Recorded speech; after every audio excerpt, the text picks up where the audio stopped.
Welcome to Leadership and Life Chat with your hosts, me, Becky Ames. And me, Mark Curtis. In each episode, we'll be illustrating how success in leadership is inextricably linked with success in life. Whether it's leadership in business, society, family or friends, we're all leaders. Using our experiences and a range of expert guests, we'll share secrets to boosting your health, wealth and self. So let's get on with the show. Okay, so this week, Mark, I have been reading around something, the terminology I don't love, but it started out as an article about chaos addiction. And I thought the more I've read around this and thought about it, the more I thought this is something that Mark and I could have a really good discussion about, because I can see that this is going to spark, this could go off in lots of different ways. No doubt it will take us into rock music at some point, but the basis of it is that the first article I read was really about how people need to feel the intensity to feel alive. So they all think they need the extreme. They like the chaos, or they think they do, and they need that to function, to really feel, as I say, alive. And then what happens, as you will know far better than I do, is that the mind then becomes wired for drama. And so we're constantly looking for the drama, but the meaningful stuff kind of probably passes us by if we want to live in that sort of state. And so it's that constant search for the heart-pounding excitement.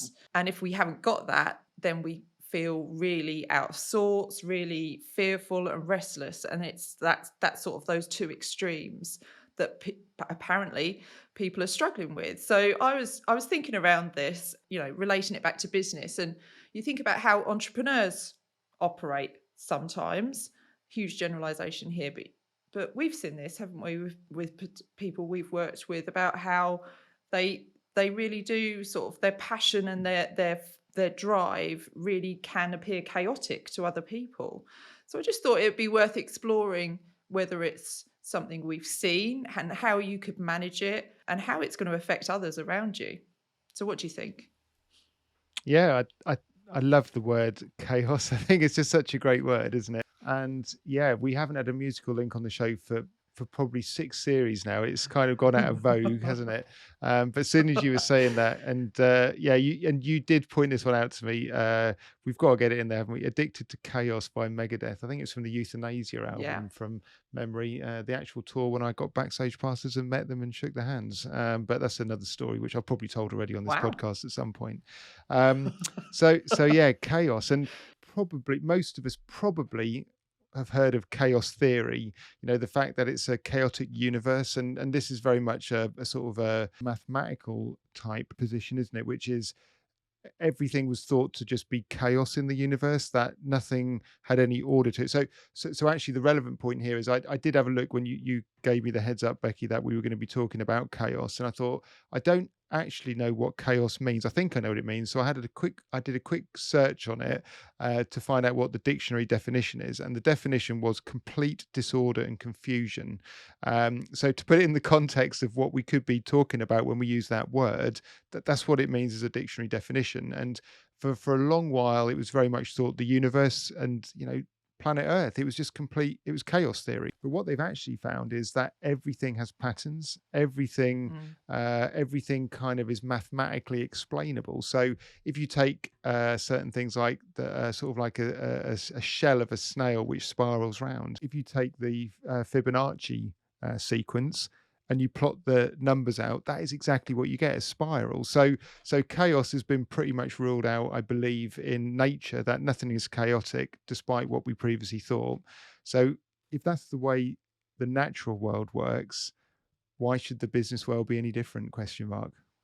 Well, it's true, isn't it? And I think, for me, people that we've seen that seem to operate in a state of chaos are the people that would perhaps, their life revolves around their emails and they can't step away from the business, and they I don't know, they're proud that they don't have any free time. And it's that sort of chaos that I was thinking around when I was reading these articles, because that can't be right, can it? That's not why people go into business on their own. If you want to start a business, it's because you want more time, more money, you want control, you don't want to be in this state of chaos. But it seems that we've all not all, it seems we've become conditioned that we need this state of flux all the time to be able to feel, as I said at the outset, alive.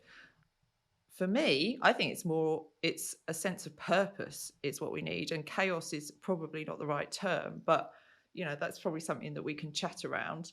But the language itself is interesting, I think, because if you Mm. said that someone had a chaotic lifestyle, I don't think that's a positive thing, is it? No, it probably wouldn't be deemed as positive, would it?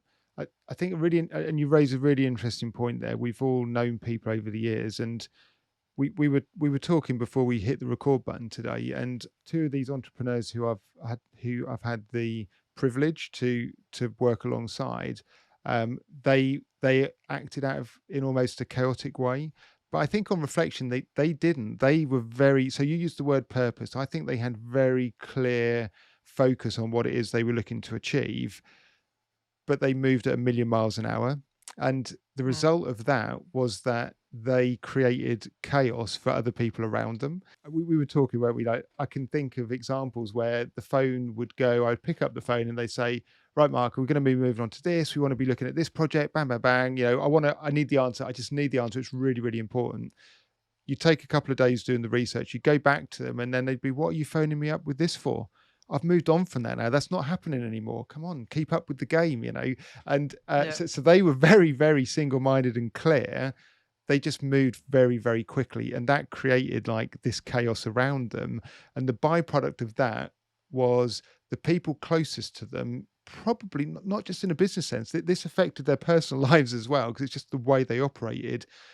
People became highly expendable, um, and people just jumped ship regularly because they just could not keep up with it. Because to them, I suspect, coming back to that definition of complete disorder and confusion, that's what they felt like they were operating within, because it was just impossible to keep Mm. up. And they either burnt out, or they thought, I can't do this any longer.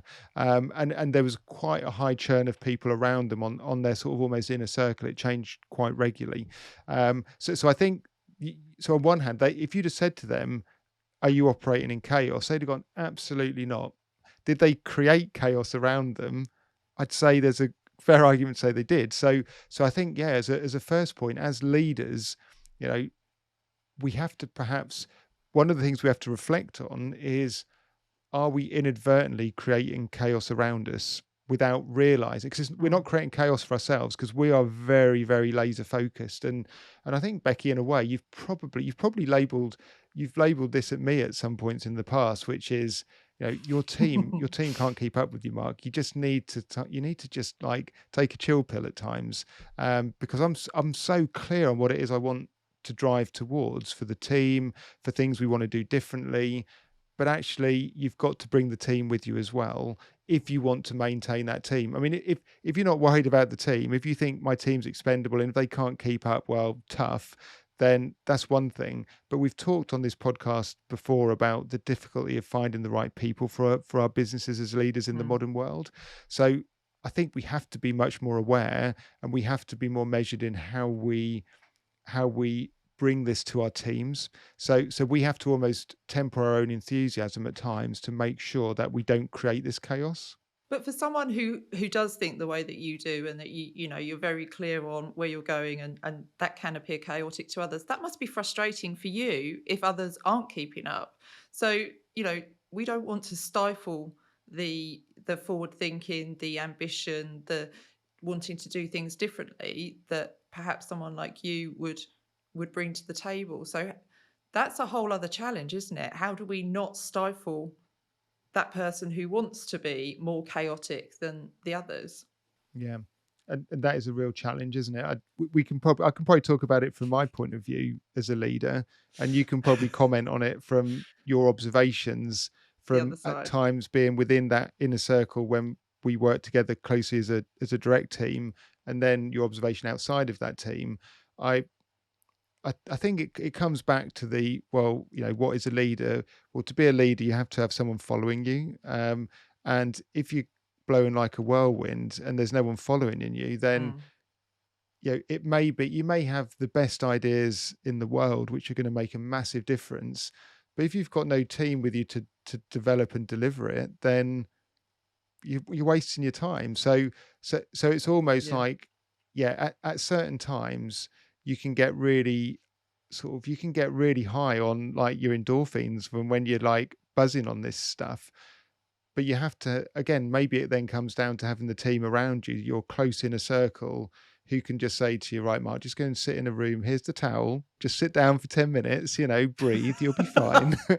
Just to, you got the ideas out there. The inner team gets it. Then we work out, okay, how do we deliver this in a way which is not going to break the team, which is going to allow people to have a chance to draw a Yeah. breath and come along on the journey with you?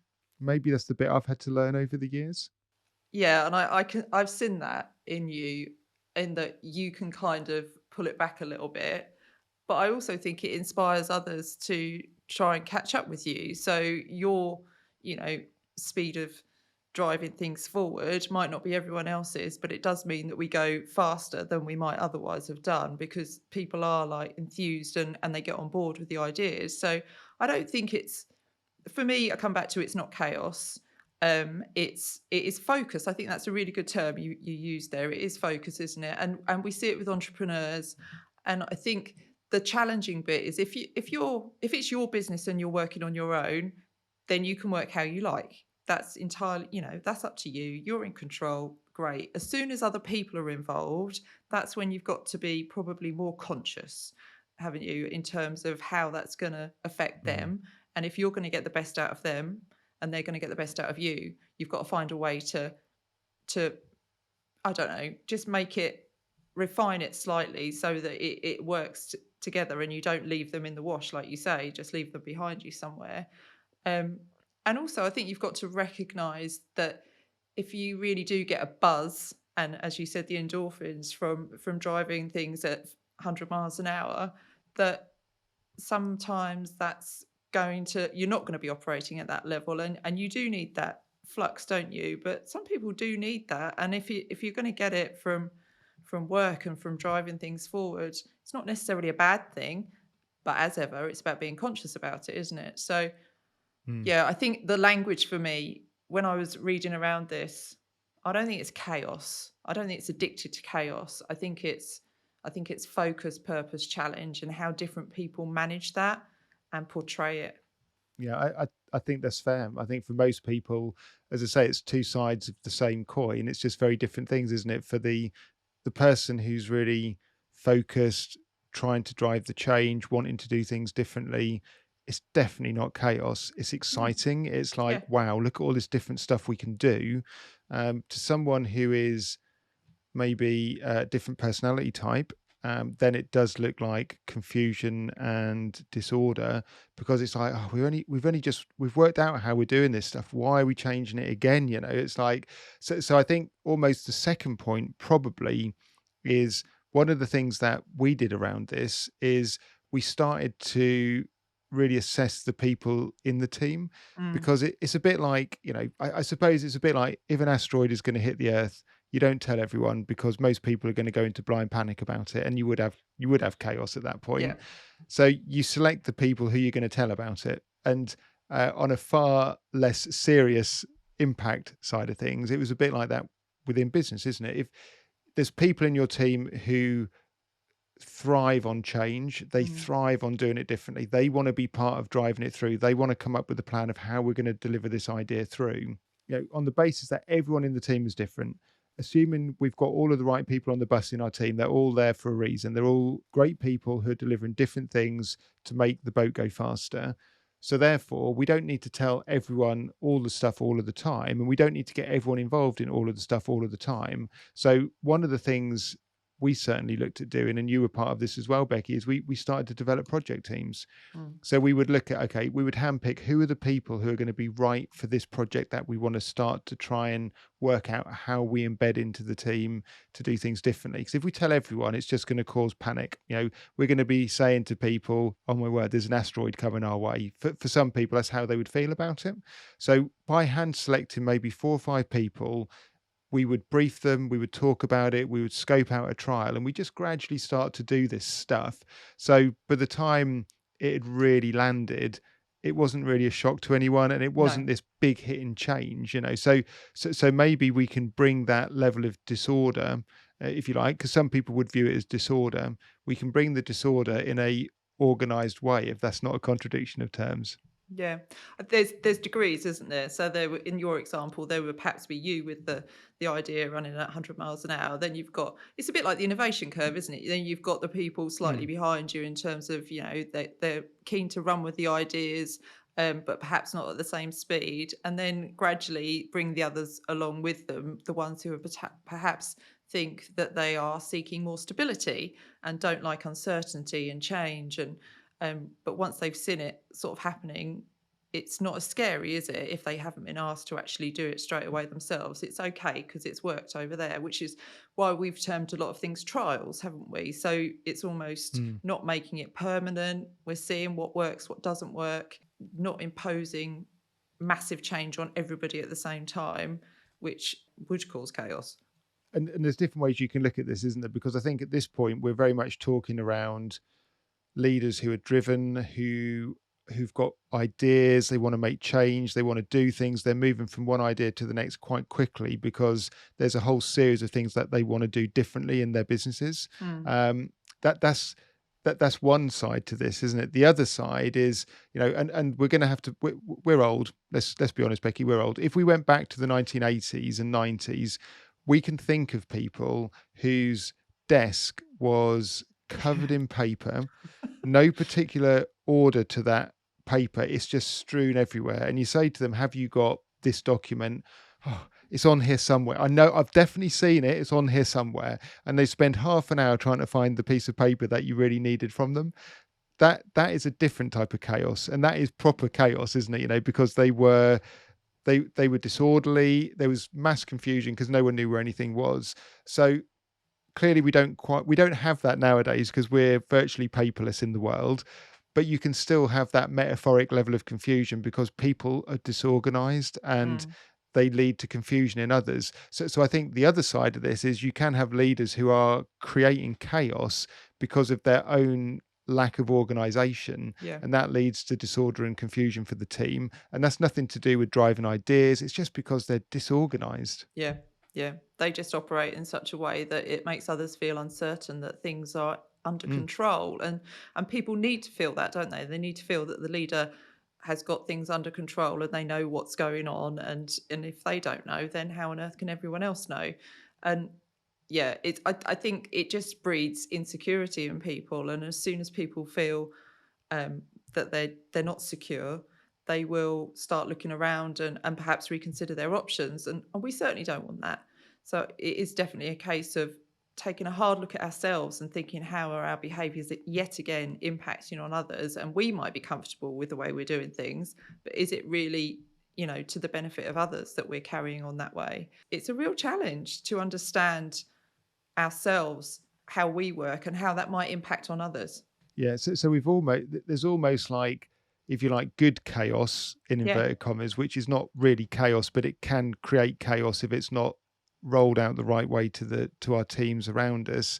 And then you've got bad chaos where you've just got a completely disorganized leader who, they can't eat, they haven't got matching socks on, they're just so disorganized, they've got wrong socks on and stuff. Or maybe they're just trying to be cool and trendy, I don't know. But do you know what I mean? It's like so there's a good, in inverted commas, chaos, but then there's really bad chaos and chaotic behaviors. Yeah. And I think, we all have to, perhaps as leaders, we have to look in the mirror about this and say, okay, well, are we one or the other of those? We might be neither. You can be a great leader who's, steady, organized, I don't know, like some politicians, if you can ever call them great leaders. Some of those are pretty boring, but they're pretty stable. It's run of the mill. No one's going to unsettle the apple cart. There's nothing wrong with that either. This is not about saying something is good or bad.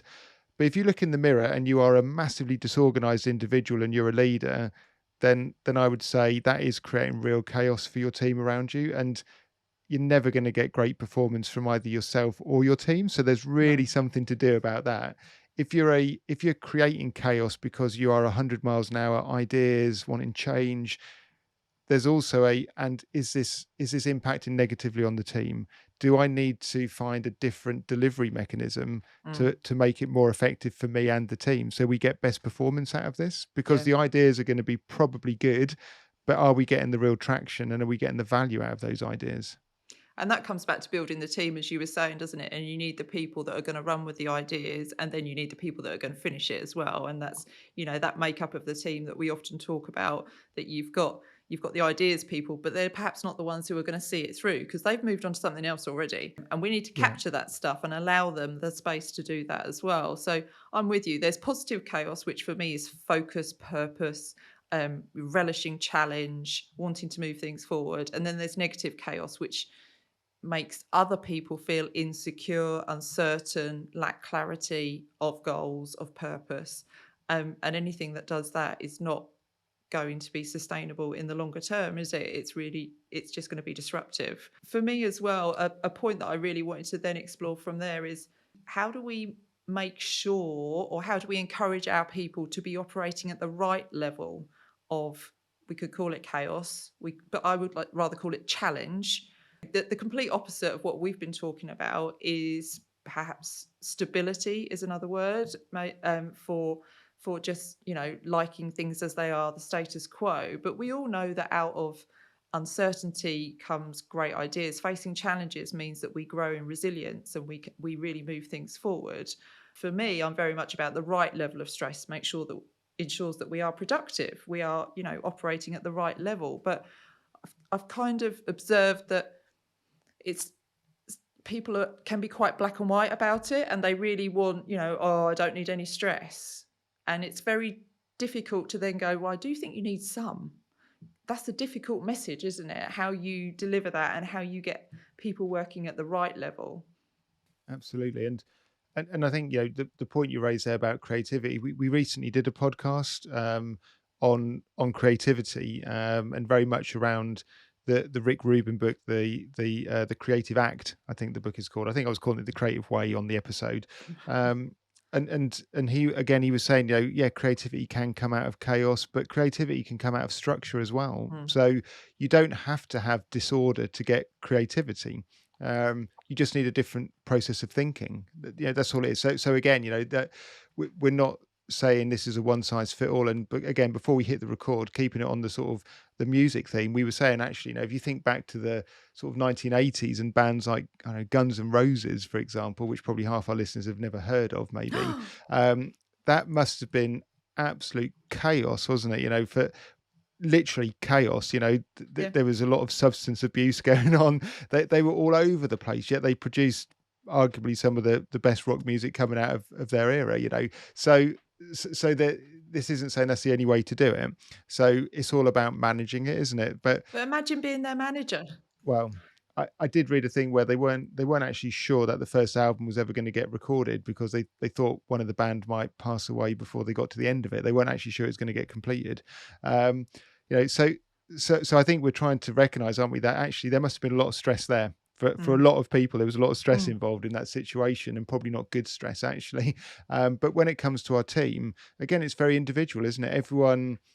Yeah, everyone will have different thresholds of what stress means to them, and where the threshold of good and bad stress starts to, everything's a stressor at the end of the day. mm. I read this years ago, gravity is a stressor on our bodies. If you stand up for 10 hours, you realize how much stress that is putting on your Yeah. body.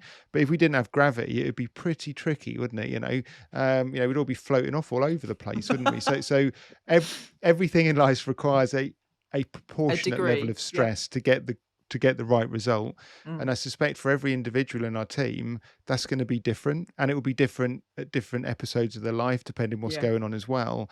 So actually, again, this comes back to diligent leadership, doesn't it? We need to, and you've said this many times on the podcast, Becky. We need to understand our teams. Most of this is about understanding people.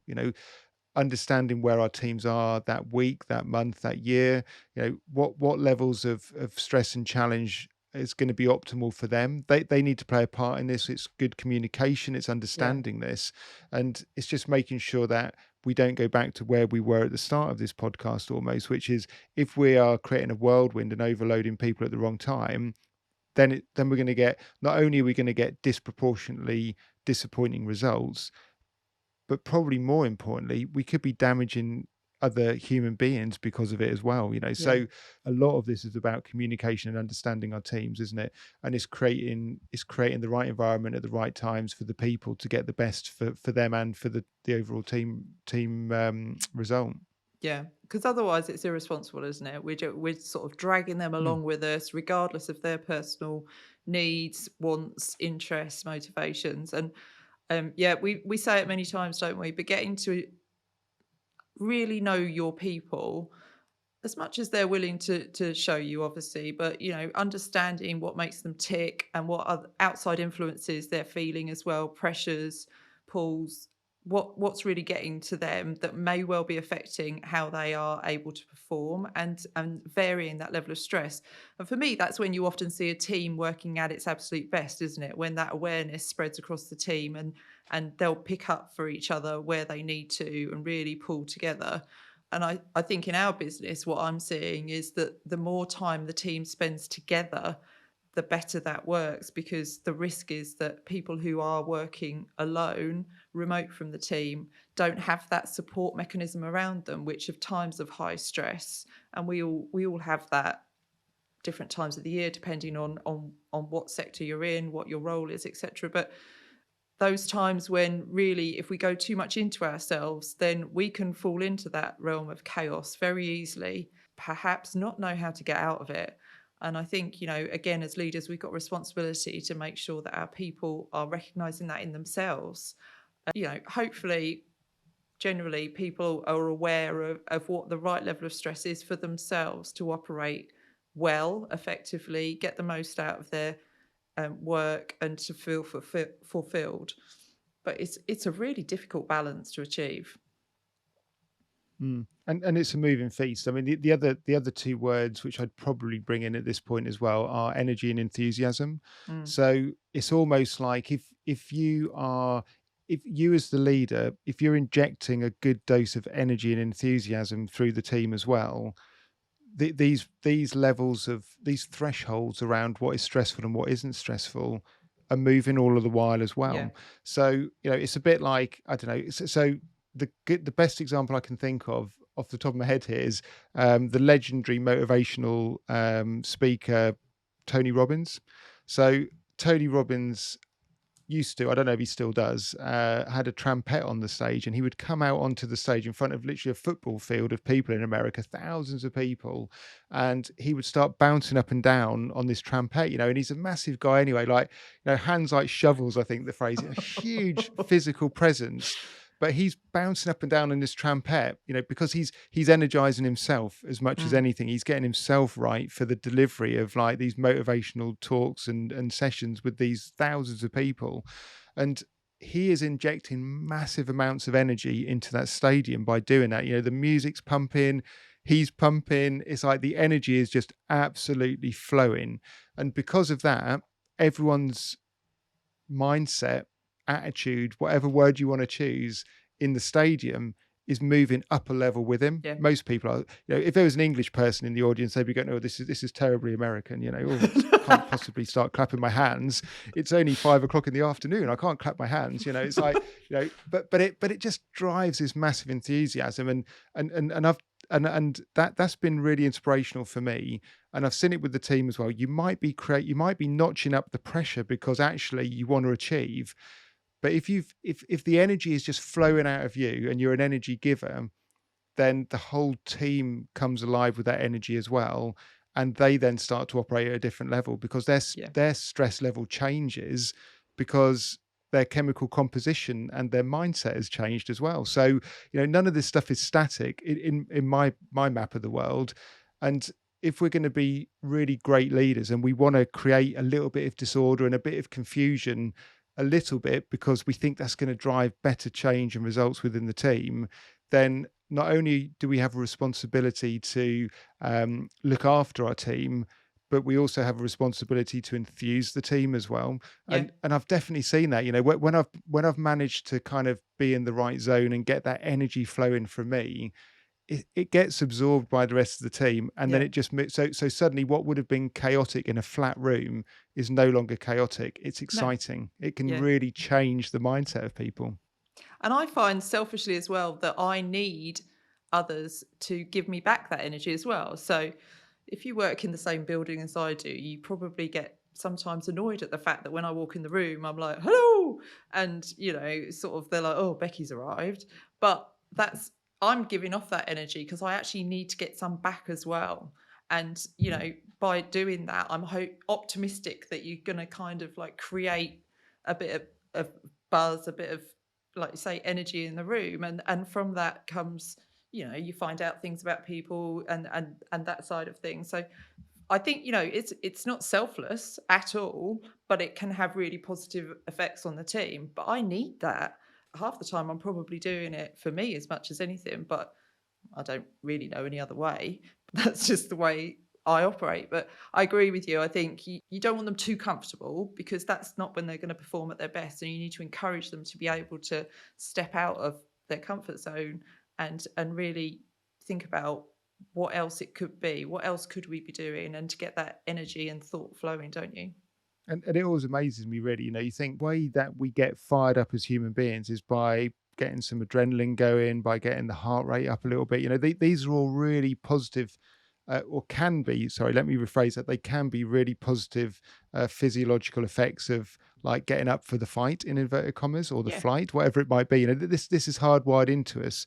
When we want massive energy, and this is what I love about what Tony Robbins does, and in that respect, how many meetings have you been to where we want high energy in the room because we're talking about really important stuff, and everyone just sits around the room like suits like stuffed farts, I think is the Yep. phrase, isn't it? Everyone just sits around a room and we expect high energy. Yeah. Why do we expect high energy? Well, our backsides are planted to chairs, we're sitting there, and we expect to almost invoke that adrenaline rush, which gives us like real mental focus. Mm. So, and I've never done it because we're a firm of accountants, and everyone would like get highly upset. But we should be standing up. We should be like, I don't know, doing a quick sprint up and down the road. We should be doing something just to generate some real adrenaline in our bodies before we kick into these topics, because otherwise everyone's sitting there thinking the same thoughts and it's really quite dull. But Yeah. this is just business in general. 99% of businesses will not do anything to raise the energy levels in a room before having a really, really important meeting. And my question would be, why not? Yeah. We should be. We want people to get engaged. We want them to be really laser focused. Yet we're doing everything we possibly can because of the environment we're creating to ensure that that doesn't happen. So we want to create a little bit of chaos, really, to create that energy, don't we? Because too much stability means that we're stale and we're not thinking innovatively, the word that I can never quite say. But I Yeah. completely agree with you. I don't. Many years ago, Mark, you attended a presentation that I gave at the end of a leadership course, and I remember you drove through the fog and you got there late, so I had to speak last, and it was all very tense. But before, as a group, we were giving our presentations, we were encouraged to walk around the room and basically chant and sing and shout and really like get yourself going. And you feel an absolute fool doing it, but it works because it just gets that energy going. And even, presenting to someone who hasn't turned up, uh, you did get there in the end, I remember. I But did. no, it really does work. And we don't do enough of that. We go into meetings and we've gone from one meeting to the next, and we haven't given ourselves time to disengage from that meeting to re-engage with the new one. We haven't re-energized ourselves, have we? And I think all of this comes back to, we then go, oh, we're really stressed. Well, actually, we need to manage that, and we need to be operating at the right level of stress, because we're not helping ourselves perform at the best level, and we're not helping our people because we're operating in that state of unnecessary stress, probably, rather than the Mm. positive energy that we really need to be consciously imparting on them. Our mood is their mood, that classic phrase. As soon as we walk into a room, they pick up on how we are. And that's not meant to sound arrogant, but if you walk in, immediately everyone's like, what mood's Becky in today? No, it's not Mm. quite that bad, but it's Yeah, true. we're the drumbeat. Yeah. As a leader, whether we like it or not, we are the drumbeat. We've got people who are um, younger in the team, less confident, whatever phrases you want to use. That we are the drumbeat, Yeah. So we set the mood, we set the tone, whether we like that or not. It's a bit like when people say, "Well, I never asked to be, an icon," or like.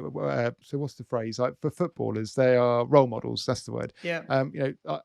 I'm a footballer. I never asked to be a role model. Well, guess what? What, when they're You trying are. to excuse themselves from something Yeah, they've yeah, for done? behaviors and things. It's Yeah. like you are a role model, whether Yeah. you want to be or whatever, you are de facto. And as leaders, we're role models. Yeah. So we set the drumbeat. If we go in and we're really grumpy, then it's going to kind of drag the team down with it. I'm with you 100%. So we're the drumbeat. We can set the tone. And as you said, if stress was a survival thing for us. Stress was there to keep us alive. Yeah. Back in for most of human history, stress has been there to keep us alive. Stress has been our friend, where it's only really in the modern society that stress has become our foe because of the way it's been falsely laid into the situations we find ourselves in. If we can get rid of that cortisol, if we can get rid of that adrenaline, we don't get rid of either of them by sitting on our backsides in a room. We need to get up and move. It's the fight or flight. They're the fight or flight chemicals, aren't they? So Yeah. we should probably, we should all give each other more permission to stand up and run around. If we suddenly need to just sprint back and forth in the office, guess what? We're doing it to burn some of these what could become bad chemicals, Yeah. using them for the right purpose. This is probably sounding a bit out there, especially for any accountants listening to the podcast. And Yeah. A bit whoa. and maybe we should, maybe so this whole podcast was about the article you read, Becky, around chaos, but this is actually about trying to bring some organization to what could be perceived or deemed as chaos. To Yeah. me, if it's all about disorder and confusion, then I think we can create that through having the wrong environment when we're within our teams anyway. Giving them permission to do some of these what might appear in modern society to be a bit wacky would actually be hugely beneficial. Definitely. And I think what we've kind of concluded as we've been chatting here is that chaos is neither good or bad, is it? There's positives and there's negatives, and it's all about, as ever, being conscious about how you're portraying that and making sure it is the positive, that you're taking people with you and giving them the space to think differently and operate as they should, not imposing your disorganization and your, complete disarray on them to such a point that they're just going, I don't know what's going on here. And really that's where my sort of reading around this topic got me to, is that challenge, purpose, focus, that is thinking wider, thinking bigger. That is really positive, because we all need to have goals. We all need to have things that we haven't completed yet. We need to have challenge. And if we don't have that, then stability is a negative thing, because it's just, we get stale, we get too comfortable. So we've talked around that quite a bit now, Mark, and as ever, it's gone off in various directions, and we've got some music references in. So I think it'd be good if we could just sort of conclude the three key points for us. So the first one for me really is the theme that's been running through this. It's really about how we define chaos, isn't it? And what we mean by that. Yeah, absolutely. Yeah, definitely. I mean, as you say, it's all about the definition, isn't it? And it's awareness. It's as a leader being aware of the impact you're having. And then we went on to chat about how in a team you do need people with different approaches, different ways of working, so that you have got the people with the ideas that are going to come up with those crazy things like you might do and are just running ahead.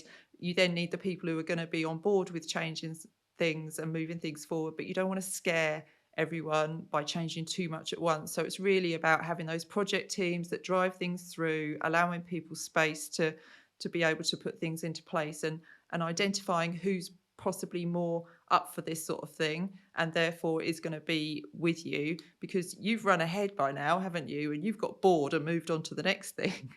Yeah, Mm. yeah, and that is the balance of the team, isn't it? If you've got someone who wants to be a disruptor, then you need to give them the space to do that and not pin them down too hard, because they're going to be just as disenfranchised as the people who don't want to run quite as quick if you don't have the system to deliver it properly. Yeah, absolutely. If we expected you to finish every project, then we'd be stifling you, wouldn't we? Yeah, and it wouldn't get done. No, exactly. And then the third point that I'm really going to take away from this really is about how, as leaders, if we bring energy and enthusiasm to the team, then we can really make the most of the positive aspects of getting people to really engage and think differently and feel like it's okay to maybe approach things in a different way. So it's not chaos so much as just sort of turning the temperature dial up a little bit in terms of the ways of thinking and the ways of doing things. Agreed. I think we can make a massive difference as leaders by, being that drumbeat, as we were saying, and we can really conduct the orchestra. We really can get them to speed up, slow down, but some of that is we have to then bring the right energy to the room to allow that to happen. Well, thanks, Mark. Really enjoyed that. That went off in a way that I didn't expect it to, but some great stuff there. Some might say it was chaotic. That's the way we like it. So thank you for listening. If you don't already, please follow us on your chosen platform. Rating us 5 stars really helps other people find us, which we would really appreciate. Links to all the things that we've talked about will be in the show notes, so find those there. And also in the show notes will be a link to our sponsors, Lark & Gown. A big thank you to them. Without them, we couldn't do this. Please have a look at their website to see how their accountants and business advisors can help you and your business. So that just leaves us to say, have a great week. And don't forget, be kind to yourself and boost your health, wealth and self.